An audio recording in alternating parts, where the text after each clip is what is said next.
What's up, everybody? This is Nick with TechRaptor here, and this is a new show where we're going to be going through last week's news, I guess today, but I don't want to use that name because that's been taken. So yeah, let's get into it with our first story. Last week, the game Control was revealed to be coming to Steam, which no one was really surprised. But one thing people were really surprised with was that if you own the game right now, you're not going to get it on PS4 and Xbox Series X. That is, unless you buy the brand new Ultimate Edition coming out.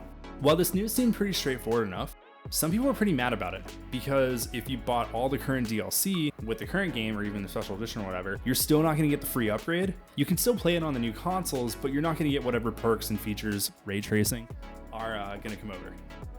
According to 505 Games, they spent several months debating whether or not they should let current players upgrade free or not, which just doesn't sound that great optically. And if you're like me and you just didn't play the game earlier, I don't know, I guess this is a game that you can play on that new Xbox that apparently has no exclusives coming to it, so I don't know. Moving on, the final entry to the Hitman trilogy is coming to PC, but you can only play it through Tim Cook's favorite store. Good morning!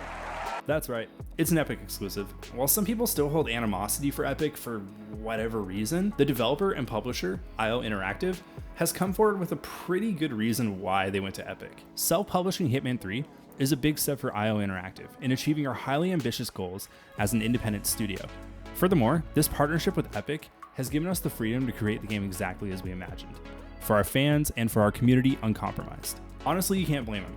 Games aren't cheap to make, and for the kind of game they make, it's pretty cool. Also, if you haven't played the first game in the trilogy, it's free on Epic right now until August 27th, so unless you're stupid like me and have a Mac, you should totally download it. Alright, moving on. Vampire the Masquerade Bloodlines 2, that is the biggest mouthful of the title, has some news. And no, it's not good news. Instead, it's the unceremoniously departure of the game's narrative designer, Brian Mitsoda. Brian, who worked on the original game and then also pitched this game and pretty much helped bring it to life, was kicked off the creative team. He will be replaced by Alexander Mandraka, which I'm sure I got that one wrong, until the end of the game's development. According to Brian, the departure was sudden, and he was not aware of any of the reported delays in production.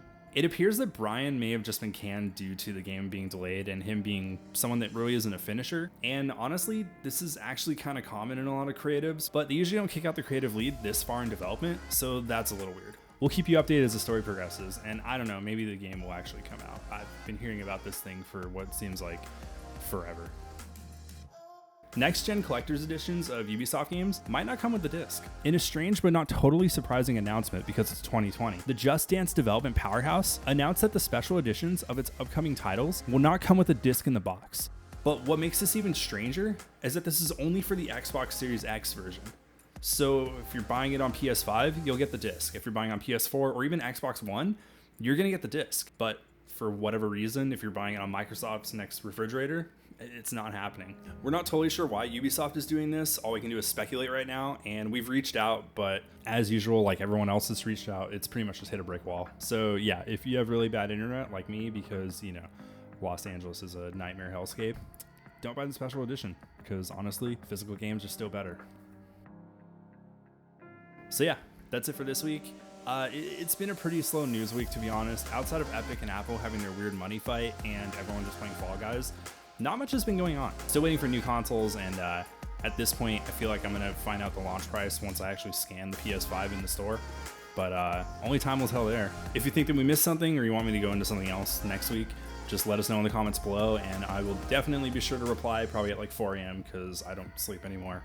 That being said though, if you like the video, hit that thumbs up, maybe you can subscribe, but we're not gonna ask you to subscribe because that's like super weird to do. Also, keep those hands clean, wear a mask, there's a bunch of cool ones now, and yeah, do something nice for someone, because honestly, we could all use that right now, and it'll make your week more interesting, because if you're like me, you've been real bored lately. All right, until next time, take care.